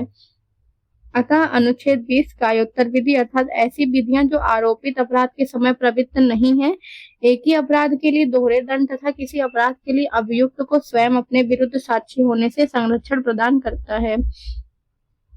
बंदी बनाए गए व्यक्ति के मौलिक अधिकारों की रक्षा किस अनुच्छेद से प्रदत्त है? तो यह अनुच्छेद 22 से प्रदत्त है। संविधान के अनुसार अनुच्छेद 22 में कुछ दशाओं में गिरफ्तारी और निरोध से संरक्षण प्रदान किया गया है। इस अनुच्छेद के खंड 1 के अनुसार किसी व्यक्ति को जो गिरफ्तार किया गया है, ऐसी गिरफ्तारी के कारण उसको यथाशीघ्र अवगत कराए बिना अभिरक्षा में निरुद्ध नहीं रखा जाएगा या अपनी रुचि के विधि व्यवसायी से परामर्श करने और प्रतिरक्षा कराने के अधिकार से वंचित नहीं रखा जाएगा। अगला सवाल है, निम्नलिखित में से कौन सुमेलित नहीं है? 22(1) में स्वयं की पसंद के अधिवक्ता द्वारा प्रतिरक्षा का अधिकार दिया हुआ है, तो ये सही है। 22(4) में निवारक निरोध का उल्लंघन करने वाली कोई विधि 3 माह से अधिक निरुद्ध नहीं किया जाना, ये भी सही है। संसद विधि द्वारा उन परिस्थितियों का निर्धारण कर सकेगी जिसके अंतर्गत 3 माह से अधिक निरुद्ध किया जाएगा, तो ये गलत है, ये नहीं दिया हुआ है। अनुच्छेद 22(1) में गिरफ्तार किए गए व्यक्ति को गिरफ्तारी के कारणों से यथासंभव शीघ्र अतिशीघ्र बताए बिना अभिरक्षा में नहीं रखा जाएगा, तो ये भी सही तरह से हमारा जो सही ऑप्शन हो जाएगा अनुच्छेद 22(2) जो कि 2C में दिया हुआ है, इसमें ऐसा कुछ नहीं दिया हुआ है। आगे देखते हैं, प्रत्यक्ष बंदीकरण अधिनियम के अंतर्गत एक व्यक्ति बिना मुकदमा चलाए बंदी बनाया जा सकता है, तो वो 3 माह के लिए बनाए जा सकते हैं और ऐसा 22(4) में दिया हुआ है। प्रिवेंटिव डिटेंशन के अंतर्गत एक व्यक्ति को बिना मुकदमा चलाए बंदी बनाकर रखा जा सकता है, तो वो 3 माह तक रखा जा सकता है। अगला सवाल है, निम्नलिखित कथनों पर विचार कीजिए। भारत के संविधान के अनुसार केंद्र सरकार का यह एक दायित्व है कि वह राज्यों को आंतरिक विक्षोभों से बचाए। भारत का संविधान राज्यों को निवारक निरोध में रखे जा रहे किसी व्यक्ति को विधिक काउंसिल उपलब्ध कराने से छूट प्रदान करता है। आतंकवाद निवारण अधिनियम 2002 के अनुसार पुलिस के समक्ष अभियुक्त की स्वीकृति को साक्ष्य के रूप में प्रयुक्त नहीं किया जा सकता, तो इसमें जो सही ऑप्शन है वो केवल 2 सही हैं। भारतीय संविधान के अनुच्छेद 355 के अनुसार संघ का यह कर्तव्य है कि वह बाह्य आक्रमण और आंतरिक अशांति से प्रत्येक राज्य की संरक्षा करे और प्रत्येक राज्य की सरकार का इस संविधान के उपबंधों के अनुसार चलाया जाए, यह सुनिश्चित करे, तो कथन 1 सही है। अनुच्छेद 22(1) में दिया हुआ है कि किसी व्यक्ति को जो गिरफ्तार किया गया ऐसी गिरफ्तारी के कारणों से यथाशीघ्र अवगत कराए बिना अभिरक्षा से निरुद्ध नहीं रखा जाएगा या अपनी रुचि के विधि व्यवसायी से परामर्श करने और प्रतिरक्षा कराने के अधिकार से वंचित नहीं रखा जाएगा। ऐसा अनुच्छेद 22(3)(b) के तहत निवारक निरोध का उपबंध करने वाली विधि के अधीन गिरफ्तार या निरुद्ध व्यक्ति पर लागू नहीं होता है, अर्थात कथन 2 असत्य, कथन 2 सही है। आतंकवाद निवारण अधिनियम 2002 की धारा 32 के अनुसार पुलिस अधिकारी के समक्ष अभियुक्त की कन्फेशन जिसे पुलिस अधिकारी द्वारा लिखित रूप में या किसी यांत्रिक अथवा इलेक्ट्रॉनिक उपकरण पर दर्ज किया गया हो, तो उस अधिनियम के तहत अपराध के लिए ऐसे व्यक्ति के मुकदमे में साक्ष्य के रूप में प्रयुक्त किया जा सकता है, अतः कथन 3 असत्य है। इस प्रकार सही उत्तर विकल्प पी हो जाएगा। अगला सवाल देखते हैं, भारत के संदर्भ में निम्नलिखित कथनों पर विचार कीजिए। जब एक कैदी पर्याप्त आधार प्रस्तुत करता है तो ऐसे कैदी को पैरोल मना नहीं किया जा सकता क्योंकि वह उसके अधिकार का मामला बन जाता है। कैदी को पैरोल पर छोड़ने के लिए राज्य सरकारों के अपने नियम हैं, तो इसमें जो सही ऑप्शन है ऑप्शन बी है। पैरोल किसी कैदी को दंडावेश के निलंबन के साथ रिहा करने की प्रणाली है। यह रिहाई सामान्यतः कैदी के व्यवहार के आधार पर निर्धारित अवधि हेतु सशर्त होती है तथा उसे अधिकारियों के समक्ष आवधिक रूप से रिपोर्ट करना आवश्यक होता है। पैरोल की व्यवस्था कारागार प्रणाली को मानवीय बनाने के उद्देश्य से की गई है तथा ये 1894 के कारागार अधिनियम के तहत शासित होते हैं। पैरोल कैदी का अधिकार नहीं होता है तथा इसे विशेष कारण या परिस्थिति के आधार पर ही प्रदान किया जाता है। कैदी द्वारा पैरोल होती पर्याप्त आधार प्रस्तुत करने में भी सक्षम अधिकारी इसे अस्वीकृत कर सकता है यदि उसकी राय में कैदी का रिहा होना समाज के हित में न हो या कैदी के रिहा होने पर उसके फरार हो जाने की आशंका हो। बहुधा मृत्यु दंड प्राप्त कैदी को भी पैरोल पर नहीं छोड़ा जाता है। इसके अतिरिक्त बहुहत्या दोषी या आतंकरोधी गैर कानूनी गतिविधियां निवारक अधिनियम के तहत सजा याफ्ता कैदी भी पैरोल के पात्र नहीं हो सकते हैं, अतः कथन 2 गलत है। अगला कथन 1 गलत है। कथन 2 जो है, कारागार और उनमें निरुद्ध व्यक्ति संविधान की 7वीं अनुसूची के तहत राज्य सूची का विषय है और राज्य सरकारों द्वारा कारागार अधिनियम के तहत कैदी को पैरोल पर छोड़ने के लिए अपने अपने नियम बनाए हैं। इस तरह से कथन 2 सही है। अगला सवाल देखते हैं, धार्मिक स्वतंत्रता के अधिकार के प्रावधान के अंतर्गत सम्मिलित है धर्म प्रचार करने का अधिकार, सिखों को कृपाण धारण करने एवं रखने का अधिकार, राज्यों को समाज सुधारक विधि निर्माण का अधिकार, धार्मिक निकायों को लोगों का धर्म परिवर्तन का अधिकार, तो ऐसे अधिकार नहीं दिए हुए। हमारा जो सही ऑप्शन हो जाएगा 1, 2 एंड 3। अगला सवाल है, संविधान के किस अनुच्छेद के अंतर्गत सिखों द्वारा कृपाण धारण करना धार्मिक स्वतंत्रता का अंग माना गया है तो अनुच्छेद 25 में। भारतीय संविधान का अनुच्छेद 25 का संबंध है तो धर्म की स्वतंत्रता से। भारतीय संविधान के अनुच्छेद 25 में प्रयुक्त तो हिंदू शब्द किसे सम्मिलित नहीं करता है तो यह पारसियों को नहीं करता है। हिंदू शब्द के अंतर्गत बौद्ध, जैन एवं सिख शामिल हैं। संविधान के अनुच्छेद 25 के अनुसार धर्म स्वतंत्रता का अधिकार किसके अधीन नहीं है तो यह मानववाद के अधीन नहीं है। लोक व्यवस्था, सदाचार और स्वास्थ्य के उपबंधों के अधीन रहते हुए सभी व्यक्तियों को अंतःकरण की स्वतंत्रता का और धर्म के अबाध रूप से मानने, आचरण करने और प्रचार करने का समान अधिकार होगा। अतः इसमें मानववाद सम्मिलित नहीं है। संविधान के अनुच्छेद 26 में धार्मिक कार्यों के प्रबंध की स्वतंत्रता पर क्या प्रतिबंध लगाया गया है तो इसमें जो है लोक व्यवस्था, सदाचार और स्वास्थ्य के प्रबंध की स्वतंत्रता पर 1, 4 एंड 5 पर प्रतिबंध लगाया गया है। इस तरह से ऑप्शन हमारा डी सही हो जाएगा। राष्ट्रीय सुरक्षा और शिक्षा पर प्रतिबंध नहीं लगाया गया है। अगला सवाल है निम्नलिखित में से कौन एक सुमेलित नहीं है तो अनुच्छेद 23 में जो है वो मानव के दुर्व्यापार एवं बलात्श्रम का प्रतिबंध दिया हुआ है, ये सही है। अनुच्छेद 24 में कारखानों आदि में बालकों के नियोजन का प्रतिषेध दिया हुआ है। 26 में धार्मिक कार्यों के प्रबंध की स्वतंत्रता दी हुई है। अनुच्छेद 29 में शिक्षण संस्थानों की स्थापना और प्रशासन करने का अल्पसंख्यकों का वर्ग को अधिकार, यह अनुच्छेद 30 में दिया हुआ है, ना कि 29 में। इस तरह से जो सही ऑप्शन है ऑप्शन डी हो जाएगा। अनुच्छेद 29 जो है वो अल्पसंख्यक वर्गों के हितों की संरक्षण से संबंधित है। अगला सवाल है निम्नलिखित युगों में से कौन सा सही सुमेलित नहीं है। 23 जो है वो सही दिया हुआ है, 29 ये भी सही हुआ है, 32 में संवैधानिक उपचारों का सिद्धांत दिया हुआ है, शिक्षा संस्थाओं की स्थापना तथा प्रशासन करने का अल्पसंख्यकों का अधिकार जो है वो 30 में दिया हुआ है। इस तरह से ऑप्शन डी सही हो जाएगा। भारतीय संविधान का कौन सा अनुच्छेद अल्पसंख्यकों को, यहाँ पर आप देख लीजिए ये सारे सही सुमेलित है जबकि ये सही सुमेलित नहीं है क्योंकि ऑप्शन में सुमेलित नहीं है पूछा है, इसलिए ऑप्शन डी सही हो जाएगा। भारतीय संविधान का कौन सा अनुच्छेद अल्पसंख्यकों को अपनी मनपसंद शिक्षण संस्थाओं को स्थापित एवं संचालित करने का अधिकार देता है तो अनुच्छेद 30 देता है। अगला सवाल है भारतीय संविधान के निम्नलिखित में से किस अनुच्छेद में यह व्यवस्था की गई है कि सभी अल्पसंख्यकों को अपनी रुचि की शिक्षण संस्थाओं की स्थापना व प्रशासन का अधिकार होगा तो अनुच्छेद 30 में किया गया है। नीचे दिए गए कथन दो दिए गए हैं जिनमें एक को कथन तथा दूसरे को कारण कहा गया है। भारतीय संविधान का अनुच्छेद 30 अल्पसंख्यक वर्गों के वर्ग शब्द को परिभाषित नहीं करता है। संविधान केवल भाषाई और धार्मिक अल्पसंख्यक वर्ग को मान्यता प्रदान करता है। ये दोनों ही ऑप्शन सही हैं और लेकिन ये व्याख्या नहीं कर रहा है तो ऑप्शन बी सही हो जाएगा। यहाँ पे भारतीय संविधान के अनुच्छेद 30(1) में कहा गया है कि धर्म या भाषा पर आधारित सभी अल्पसंख्यक वर्गों को अपनी रुचि की शिक्षा संस्थाओं की स्थापना और प्रशासन का अधिकार होगा। अनुच्छेद 30(2) के अनुसार शिक्षा संस्थाओं को सहायता देने में राज्य किसी शिक्षा संस्था के विरुद्ध इस आधार पर विभेद नहीं करेगा कि वह धर्म या भाषा पर आधारित किसी अल्पसंख्यक वर्ग के प्रबंध में है। अनुच्छेद 30 में अल्पसंख्यक वर्ग शब्द को परिभाषित नहीं किया गया है तथा इसमें भाषाई और धार्मिक अल्पसंख्यक वर्ग को मान्यता प्रदान की गई है। अतः दोनों ही सही है लेकिन जो कारण है वो कथन की व्याख्या नहीं करता है। भारतीय संविधान मान्यता देता है तो धार्मिक और भाषाई अल्पसंख्यकों को। निम्नलिखित में से किसको संविधान द्वारा मौलिक अधिकारों को लागू करने की शक्ति दी गई है। ये सर्वोच्च न्यायालय तथा उच्च न्यायालय को दिया गया है। सर्वोच्च न्यायालय को अनुच्छेद 32 के तहत और उच्च न्यायालय को अनुच्छेद 226 के तहत। अगला सवाल देखते हैं। संविधान के अंतर्गत मूल अधिकारों को संरक्षक जो है वो है सर्वोच्च न्यायालय। भारतीय संविधान के अंतर्गत निम्नलिखित में से किसे मूल अधिकारों को संरक्षक समझा जाता है तो न्यायपालिका को समझा जाता है। निम्नलिखित में से किसी एक को नागरिकों के मौलिक अधिकारों का संरक्षक तथा भारत के संविधान का अभिभावक ये उच्चतम न्यायालय को बोला जाता है। निम्नलिखित कथनों में से कौन सा सही नहीं है।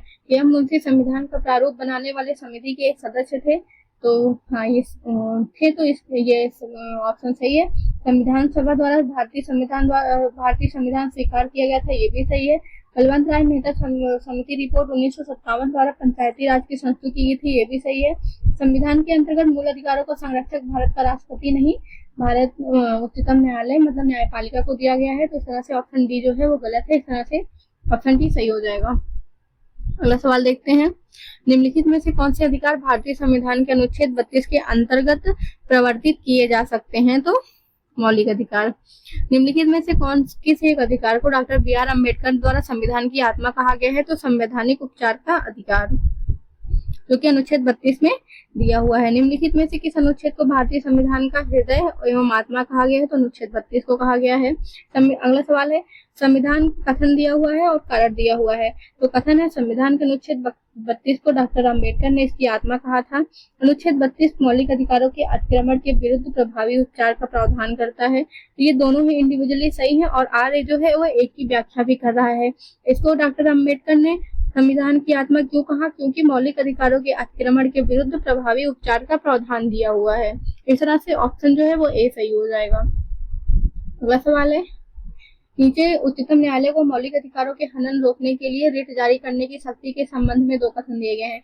उच्चतम न्यायालय को यह शक्ति प्रदत्त है कि वो बंदी, प्रत्यक्षीकरण, परमादेश, अधिकार, इच्छा और प्रेषण रिट जो भी मूल अधिकारों को लागू करने के लिए समुचित हो उस रिट का प्रयोग कर सकता है। संसद को यह अधिकार है कि वह कानून बनाकर किसी अन्य न्यायालय को अपनी आधिकारिक स्थानीय सीमाओं के भीतर उच्चतम न्यायालय की दी गई शक्तियों का प्रयोग कर सकती है। तो दोनों ही सही है और ये पीसीएस प्री 2023 में पूछा गया है। अगला सवाल देखते हैं, भारत के संविधान के किस अनुच्छेद के अंतर्गत भारत का उच्चतम न्यायालय नागरिकों के मूल अधिकारों के प्रवर्तन के लिए विभिन्न रिट जारी करने का अधिकार रखता है? तो अनुच्छेद 32। अगला सवाल है, निम्नलिखित में से किस एक प्रलेख को किसी व्यक्ति की स्वतंत्रता का महानतम रक्षक माना जाता है? तो ये बंदी प्रत्यक्षीकरण है। बंदी प्रत्यक्षीकरण प्रलेख को किसी व्यक्ति की स्वतंत्रता का महान रक्षक इसलिए माना जाता है क्योंकि उस व्यक्ति के संबंध में न्यायालय द्वारा जारी आदेश है जिसे दूसरे के द्वारा हिरासत में रखा गया है। इसके द्वारा बंदीकरण अधिकारी को आदेश दिया जाता है कि बंदी व्यक्ति को निश्चित समय के अंदर न्यायालय के समक्ष प्रस्तुत करें। व्यक्तिगत स्वतंत्रता के लिए उच्च न्यायालय निम्नलिखित में से किस रिट को जारी करता है?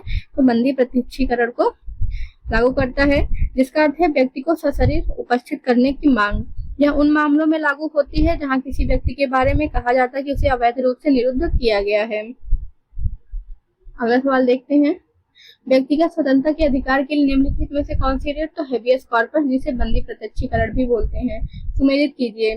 बंदी प्रत्यक्षीकरण को हमें शरीर चाहिए। परमादेश मतलब होता है हम आदेश। तो ए में 4, बी में 3, तो ऑप्शन में है और सी में 5 दिया हुआ है। प्रतिषेध का मतलब होता है अधीनस्थ न्यायालय का लेख। उत्प्रेषण में जो है वो है पूर्णतः सूचित कीजिए और अधिकार परीक्षा का होता है किस अधिकार से। इस तरह से जो सही ऑप्शन हो जाएगा ऑप्शन सी हो जाएगा। अगला देखते हैं, निम्नलिखित में से कौन सा सही सुमेलित नहीं है? बंदी प्रत्यक्षीकरण, to have the body of, ये सही है। परमादेश, बी कमांड। प्रतिषेध का इसको जो है उत्प्रेषण के लिए होता है टू बी सर्टिफाइड। इस तरह से ऑप्शन सी सही हो जाएगा। अगला सवाल है, निम्नलिखित संवैधानिक उपचारों में से किसी पोस्टमार्टम भी कहा जाता है? तो ये उत्प्रेषण को बोला जाता है। अगला, उत्प्रेषण रिट में उच्च और उच्चतम न्यायालय अधीनस्थ न्यायालयों द्वारा दिए गए किसी निर्णयों की पुनः परीक्षा यदि एग्जामिनेशन करते हैं, यह कार्य का एक तरह का पोस्टमार्टम ही है।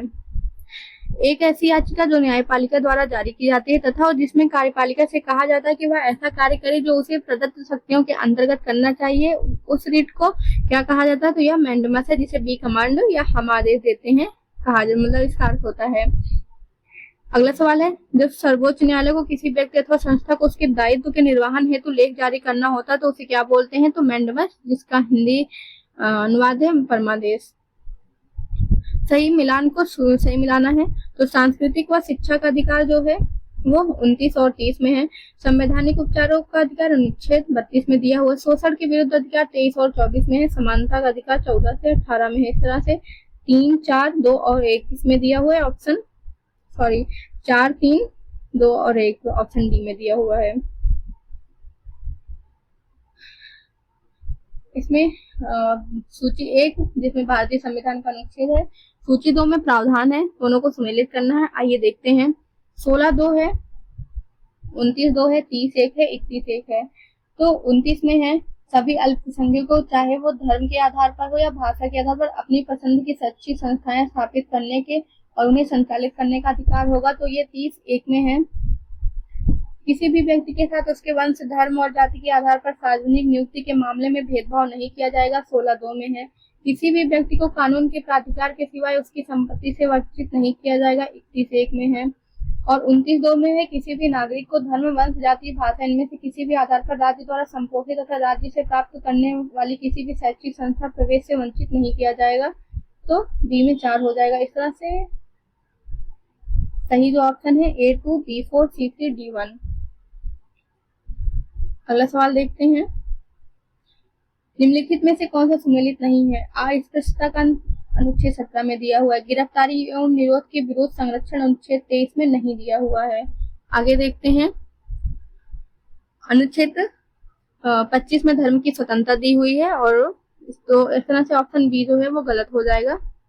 उपाधियों का निषेध जो है अनुच्छेद 18 में दिया हुआ है। धार्मिक मामलों के प्रबंध की स्वतंत्रता अनुच्छेद 29 में दी हुई है, अनुच्छेद 26 में दिया हुआ है। अल्पसंख्यकों के हितों का संरक्षण 29 में है और शिक्षा का अधिकार 21A में। इस तरह ऑप्शन डी सही हो जाएगा। 3, 4, 1, 2। अगला सवाल देखते हैं।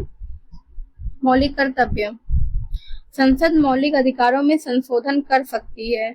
मूल ढांचे का सिद्धांत। तो मूल ढांचे का सिद्धांत जो आया था वो केशवानंद भारती के केस में आया था। इंसानों के अनैतिक व्यापार का निषेध जो है वो संविधान का अनुच्छेद 23 में दिया हुआ है। मौलिक कर्तव्य जो है वो संविधान के पहले से संशोधन से आया था और संसद मौलिक अधिकारों में संशोधन कर सकती है वो मिनर्वा मिल केस से आया था। तो जो हमारा ऑप्शन हो जाएगा वो 3, 1, 4, 2 इसमें दिया हुआ है। 3, 4, 1, 2 है। सॉरी, यहाँ देखते हैं फिर से। ए में 3 है संसद मौलिक अधिकारों में।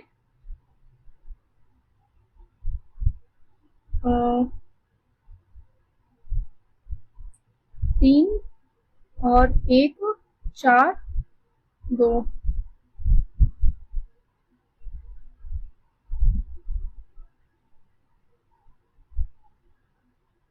यहाँ पे कुछ गलत दिया हुआ है क्योंकि जो मूल यहाँ पे सही ऑप्शन जो होगा वो 3, 1, 4, 2 होगा।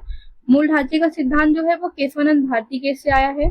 संसद मौलिक अधिकारों में संशोधन कर सकती है, मिनर्वा मिल केस से आया हुआ है। मौलिक कर्तव्य जो है संविधान के 42वें संशोधन से जोड़े गए हैं और इंसानों के अनैतिक व्यापार का निषेध जो है वो संविधान का अनुच्छेद 23 में दिया हुआ है। और इस तरह से D2 में जो ऑप्शन है वो 3, 4, 1, 2 3, 1, 4, 2 होगा। यहाँ पे थोड़ा सा वो है, आप उसको सही कर लीजिए। अगला सवाल देखते हैं। निम्नलिखित कथन अब्लिक कथनों में कौन सा कथन गलत है? मौलिक अधिकार पर संविधान का भाग 3 यूएसए के बिल ऑफ राइट्स पर आधारित है। संविधान के अनुच्छेद 21 के अंदर मृत्यु का अधिकार मूलभूत अधिकार है। भारतीय संविधान एक पूर्ण संघीय संविधान है। भारतीय संविधान के अनुसार मूलभूत अधिकारों को हटाया जा सकता है। तो इसमें जो सही ऑप्शन है वो BCD है। इसमें सिर्फ एक ही सही है, बाकी सारे गलत हैं। आगे देखते हैं। निम्नलिखित में से किस मामले में भारत के सर्वोच्च न्यायालय ने दोनों में संघर्ष की स्थिति में राज्य के नीति निर्देशक सिद्धांतों पर मौलिक अधिकारों की व्यापकता की घोषणा की? तो यह मद्रास राज्य बनाम चंपकम दोराई राजन 1951 में हुआ था। अगला सवाल देखते हैं। किस वाद ने संसद को मौलिक अधिकार में संशोधन का अधिकार दिया? तो केशवानंद भारती ने दिया था।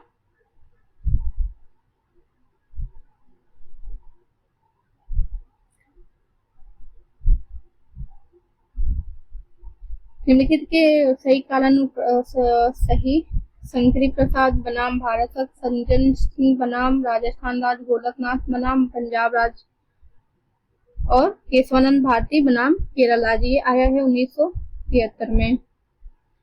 और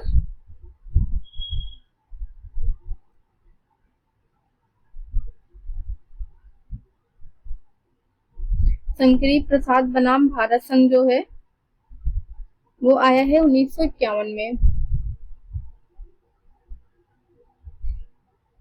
हमारा जो सही ऑप्शन हो जाएगा सबसे पहले जो है शंकरी प्रसाद बनाम भारत संघ आया है, फिर सज्जन सिंह बनाम राजस्थान राज्य आया है, गोलकनाथ और बनाम पंजाब राज्य। और ये दोनों कब आए हुए हैं? तो 1967 में गोलकनाथ बनाम पंजाब राज्यवाद आया हुआ है तथा 1965 में जो है वो सज्जन सिंह आए हुए हैं। तो यहाँ पर लिख देते हैं 1965 में सज्जन सिंह बनाम राजस्थान और 1967 में। इस तरह से जो सही ऑप्शन है वो 1, 2, 3, 4 हो जाएगा, ऑप्शन सी। भारत के सर्वोच्च न्यायालय ने संविधान के मूल संरचना सिद्धांत का प्रतिपादन निम्नलिखित में से किस मुकदमे में किया गया है? तो केशवानंद भारती बनाम केरल राज्य में। और जो यहाँ पे अभी सवाल था हमारा, तो ये वही है, मूल ढांचे का जो सिद्धांत है वो केशवानंद भारती केस से आया हुआ है। इस सिद्धांत का जो प्रतिपादन है वो केशवानंद भारती बनाम केरल राज्य से हुआ है। निम्नलिखित में से किस बात ने भारतीय संविधान की मूल संरचना के सिद्धांत की? तो केशवानंद भारती बनाम केरल राज्य ने किया है। अगला सवाल देखते हैं, मूल अधिकारों से संबंधित निम्नलिखित निर्णयों को सही कालानुक्रम द्वारा व्यवस्थित कीजिए। तो अभी हमने देखा गोलकनाथ का 1950 में आया, केशवानंद भारती 1967 में आया है,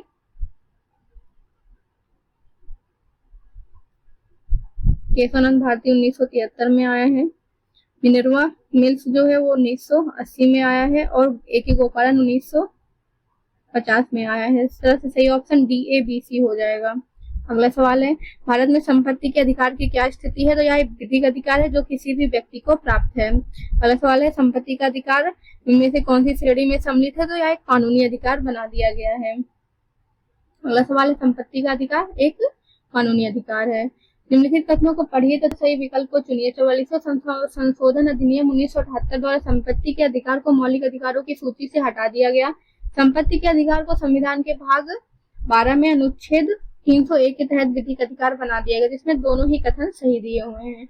वर्तमान समय में भारतीय संविधान के अंतर्गत संपत्ति का अधिकार एक वैधानिक अधिकार है। अगला सवाल है, निम्नलिखित कथनों पर विचार कीजिए। अनुच्छेद 301 के संपत्ति के अधिकार से संबद्ध है? नहीं, आर्टिकल 300 है।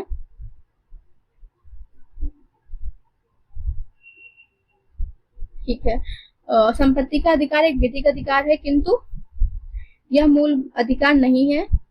और भारत के संविधान के अनुच्छेद 301 को उस समय केंद्र में कांग्रेस सरकार द्वारा चलित संविधान संशोधन से अंतःस्थापित किया गया था।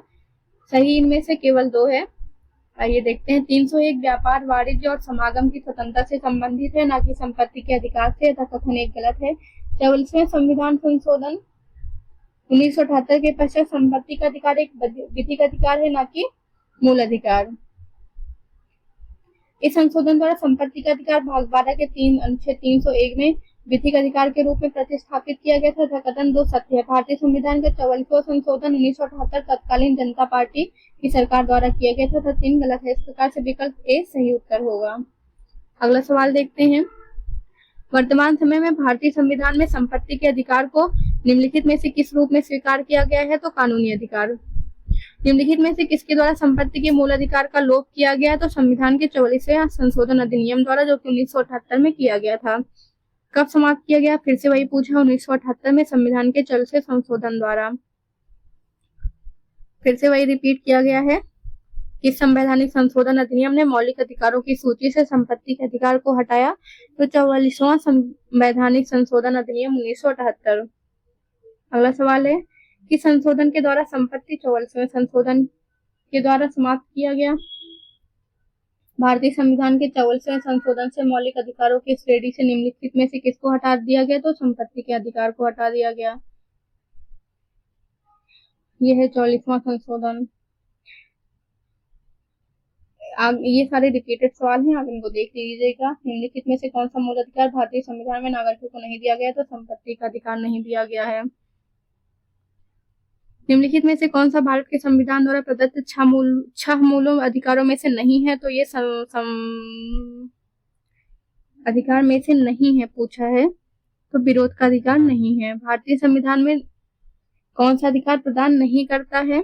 तो समान आवास का अधिकार प्रदान नहीं करता है। निम्नलिखित में से कौन सा मूल अधिकार भारतीय संविधान में नागरिकों को नहीं दिया गया है? तो सूचना का अधिकार मूल अधिकार नहीं है।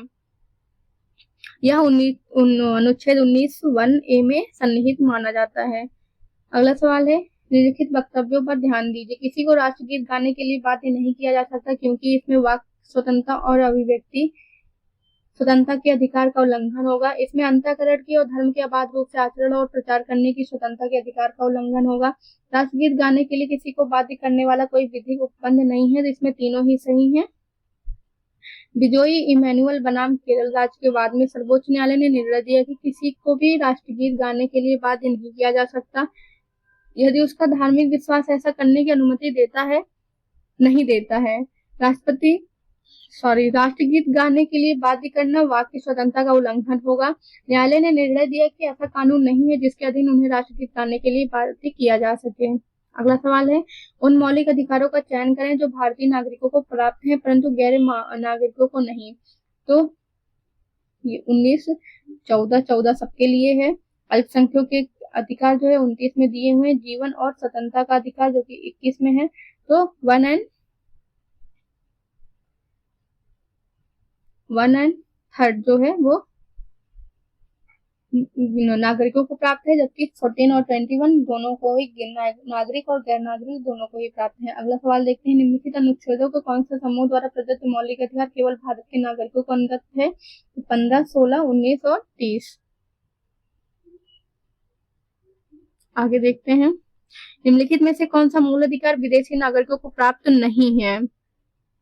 तो अभिव्यक्ति की स्वतंत्रता का अधिकार जो कि अनुच्छेद 19 में दिया हुआ है। भारतीय संविधान के अंतर्गत निम्नलिखित अधिकारों में से कौन सा एक अधिकार सभी व्यक्तियों को प्राप्त है?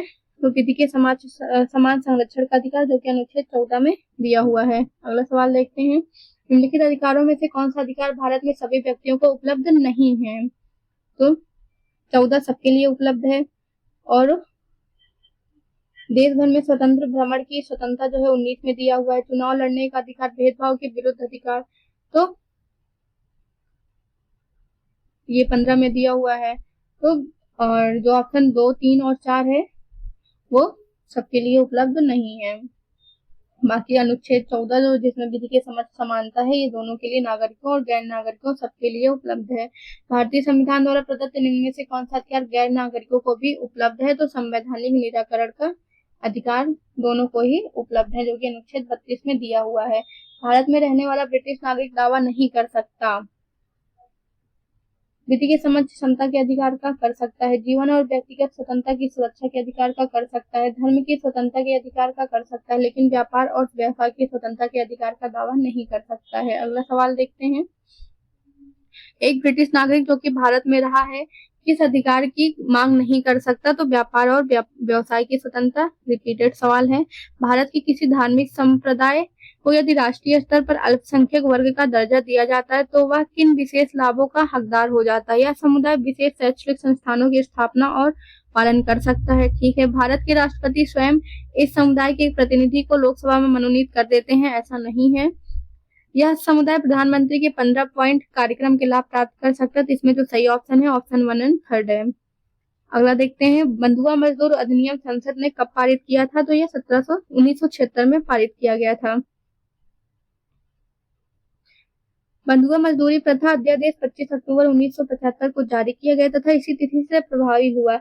इसका स्थान बाद में बंधुआ मजदूरी प्रथा उन्मूलन अधिनियम 1976 ने ले लिया, जिसका उद्देश्य केवल बंधुआ श्रमिकों को मुक्त कराना ही नहीं अपितु उनके पुनर्वास की व्यवस्था भी कराना है। जोखिम भरे उद्योगों में बाल श्रम का उपयोग निषिद्ध किया गया है भारत के संविधान द्वारा। 10 दिसंबर 1996 के सर्वोच्च न्यायालय के निर्णय द्वारा, संयुक्त राष्ट्र के चार्टर द्वारा, उपयुक्त सभी के द्वारा।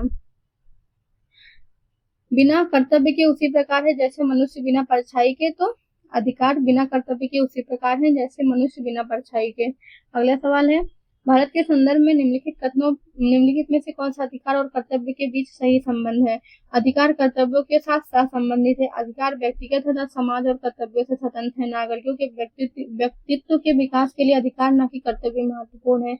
राज्य के स्थायित्व के लिए कर्तव्य न कि अधिकार महत्वपूर्ण। इसमें जो सबसे सही ऑप्शन है वो ये है कि अधिकार कर्तव्यों के साथ सहसंबंधित है। अगला सवाल देखते हैं, निम्नलिखित कथनों में कौन सा एक सही है? अधिकार नागरिकों के विरुद्ध राज्य के दावे हैं। अधिकार वे विशेष अधिकार हैं जो किसी राज्य के संविधान में समाविष्ट। अधिकार राज्य के विरुद्ध नागरिकों के दावे हैं। जो सबसे सही ऑप्शन है वो ये है कि अधिकार राज्य के विरुद्ध नागरिकों के दावे हैं। अधिकार मानव व्यक्तित्व के समग्र विकास की अनिवार्य अपेक्षाएं हैं। इनके अभाव में मानव का बौद्धिक, नैतिक, आध्यात्मिक तथा लौकिक उत्थान बाधित हो जाएगा एवं मानव जीवन पशुवत हो जाएगा। अधिकार राज्य शक्ति पर सीमाएं हैं।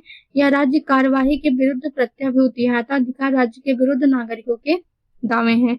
सेवा के अधिकार की अवधारणा प्रारंभ हुई तो ग्रेट ब्रिटेन से हुई है।